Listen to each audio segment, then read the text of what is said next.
Hey friends, welcome back to the Guitar Max channel, and I have yet another piece of super affordable but awesome sounding guitar gear to show you today. Look at this little guy right here. This is the Sonicake Matribox. It's an amp simulator and multi-effects unit. It even has a little expression pedal over here. And this is much more affordable than a lot of the other newer effects units that have been coming out on the market lately. So I've checked out a lot of amp simulators and multi-effects units, kind of all-in-one guitar effects units. I've checked out a lot of them in the past couple of years, and while many of them sound really incredible and they pack a lot of punch into one unit, they've been getting pretty expensive, right? A lot of the prices in those units have really been creeping up over the past few years, and so it's not uncommon to be looking at spending $400 or even $500 or even $600 to get a good multi-effects unit these days. Well, obviously not everybody has that much cash to drop on something like that. So how about we find something that's less than $200? How about we find something that's less than $150. This thing here costs like $129.99, so basically $130 for this thing, and it does almost as much as those much more expensive units. Now granted, this is a physically small piece of gear, and depending on the situation, that can be a bad thing or it can be a good thing. But basically, if you want something that is small and powerful and affordable, this is going to be right towards the top of your list. Now, just some quick specs here. It's an amp simulator and speaker sim and multi-effects unit. This thing has 40 different amp models, which includes some acoustic guitar simulation and also some bass amp models. Also, it has a bunch of stereo effects and a stereo output. And I love a nice stereo delay, and to me that kind of puts this a step above a lot of the other older multi-effects units that just ran in mono. As far as the effects goes, of course, there's a huge variety of stuff, and you can run up to 9 effects simultaneously. It also has a bunch of built-in drum patterns and a looper up to 90 seconds, and it's got a USB output which you can use for editing, or you can use this as an audio interface. Okay, so obviously this thing's jam-packed, and it's always hard to make these videos and go over like every feature in the entire unit. I'm not going to be able to do that, but I want to at least give you guys a good chunk of samples from the sounds that you can get out of this thing. So we'll go ahead and get into the demo. Then I'll talk a little bit more about it and how it is to use this thing after the demo. Now, real quick, guys, as always, if you enjoy videos like this, checking out cool, new, affordable guitar gear, and also staying up on all the latest news in the guitar universe, and you have not already subscribed, please consider subscribing right now. Okay, let's go ahead and plug this in and listen to how it sounds.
Okay guys, so just a quick thing about the demo here. The guitar, of course, I was using in the demo is my Harley Benton signature guitar, which is probably sold out right now, but if you're wondering what it is, that's what it is.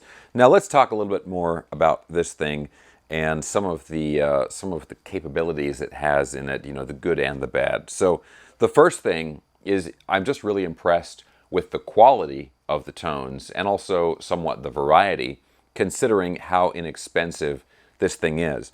The other thing is that I love, even though this pedal is really small, I love the fact that this thing has an expression pedal with it. So of course you can use it, you know, they've got some wah effects in there. Also you can use it as a volume pedal. Those are pretty much like the two ways that people mostly use it. And yeah, it's a physically small pedal. I mean, I can cover that entire foot pedal with my hand. But again, if you're looking for a compact unit, this is going to be perfect. I mean, it doesn't take up very much space on your pedal board, or you can use this as your entire pedal board. Now, of course, on the back here, like I mentioned earlier, you've got two outputs here, a right and a left output. If you just want to use it in mono, you just come out of the left output. It has an auxiliary in if you want to run in, you know, backing tracks or something like that. And it has a headphone output, which is great. So you can basically use it as a practice tool. You could use this as like a desktop pedal, right? Just set this on your desk, plug in your headphones, and use it that way. And that sounds fantastic through the headphones. Of course, it has the USB connection there for editing or using it as an audio interface, and then a standard 9-volt DC power supply input. And what's really cool about this is this is just a standard 9-volt DC, 500 milliamp draw. So, you know, you can use just about any pedal power supply to run this, but it includes its own power supply. Now, for $130, I really can't complain about anything on here. That being said, the drum machine in here, you know, the drum patterns, there's a whole bunch of different drum patterns and you can adjust the speed and that kind of stuff. I don't know how many people are really going to use that. It's something that it is useful using it like as a metronome, as a practicing tool, right, to give you that rhythmic reference for practicing to. It's great for that, but you know, any kind of metronome works well for that. And the drum patterns in there, I don't think anybody's going to like record a demo with it or anything like that. I suppose you could, but the drum patterns, just a constant unchanging pattern like that, that's typically not how people are going to write stuff, at least these days. I honestly think they put the drum patterns in there just because a lot of the other effects units these days have that feature, and even some of the even some amplifiers have those built in. But it's the kind of feature where I doubt that many people are going to use it, but it doesn't hurt it to have it. Now, the other thing about this, which might be a little bit of a downside, and this is really nitpicking, is that because you just don't have very many controls on here, a couple of big rotary knobs, 3 smaller knobs down here, and like 4 buttons, I guess, and then the foot stuff, it does take a little bit more work than maybe a larger pedal board does to go through and edit the different patches and edit the effects and that kind of stuff. But again, I'm really nitpicking here. And even though you have fewer controls to work with, if you just take a little time to practice it and study the manual, that kind of stuff, I mean, it's totally usable and it's not difficult once you spend a little bit of time with.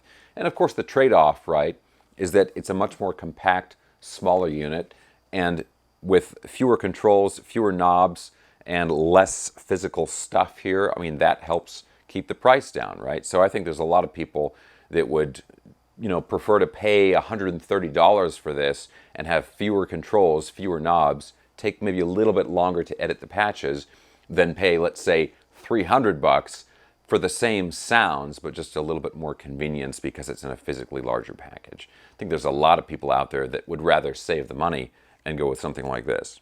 My big thing with this is that these days there are so many sort of alternative brands out there, newer companies that are putting out a lot of these super powerful multi-effects units. I think a lot of these newer companies are starting to get a little high on their own supply, and they're really been pumping up the prices. It seems like every year they add on another $50 or $100 price increase on these things. And I'm not saying that those units are bad. Some of them are really, really good. You can get some incredible sounds out of them, and they cover all of your needs for recording and amps and effects and all that stuff. But just the prices have really been going up. So I'm really happy that Sonicake is still making something like this for $130, and it does all these different things and sounds great.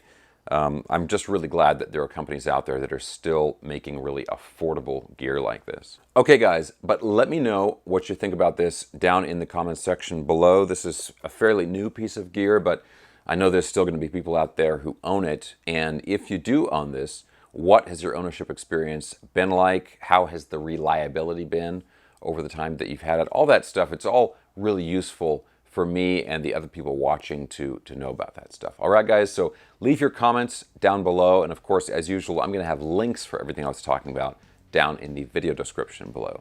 Guys, thanks a ton for watching. If you enjoyed the video, please give me a thumbs up, subscribe if you haven't already, and I'll talk to you very soon.